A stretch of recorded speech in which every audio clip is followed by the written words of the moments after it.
అందరికీ నమస్కారం అండి. నా పేరు సురేష్. మా నాన్నగారి పేరు కొసరాజు వెంకటేశ్వరరావు. మాది పెదకాకాని గ్రామం, పెదకాకాని మండలం. ఇట్లా మా గేద ఏం లేక ప్రసవేదంతా ఇబ్బంది పడుతుంటే లోకల్ డాక్టర్ గారికి ఫోన్ చేశాను. ఆయన వచ్చారు.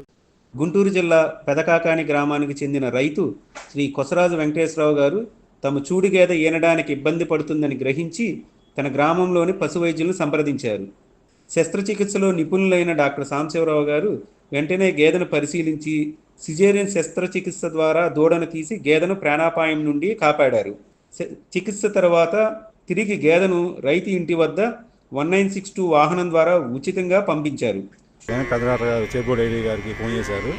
మా సారు వచ్చారు. మాకు వచ్చిన ఇబ్బంది చూసి గేద ఇబ్బంది ఉందమ్మా, ఆపరేషన్ చేయాలన్నారు. మేము కొంచెం భయపడ్డాము. డాక్టర్ గారు ధైర్యం చెప్పి ఇబ్బంది ఏం లేదు, చేస్తే బాగుంటుందని చెప్పారు. చేశారు. కాకపోతే మా చేశారు. గేదె మాత్రం ఆరోగ్యంగా బ్రహ్మాండంగా ఉంది. బాగా పాలు ఇస్తుంది, మేత మేస్తుంది, నీళ్ళు తాగుతుంది. ఎన్ని లీటర్లు ఇస్తుంది? రోజుకి పూటకి 4 లీటర్లు ఇస్తుంది. 2 పూటలు కలిపి 8 లీటర్లు.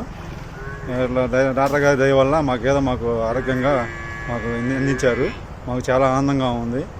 ఆరోగ్యంగా ఉన్న గేదెను చూసి రైతు సంతోషం తెలుపుతూ పశుపోషణకు ప్రాధాన్యత ఇస్తున్న రాష్ట్ర ముఖ్యమంత్రి వర్యులకు, పశుసంవర్ధక శాఖ మార్చులకు కృతజ్ఞతలు తెలిపారు.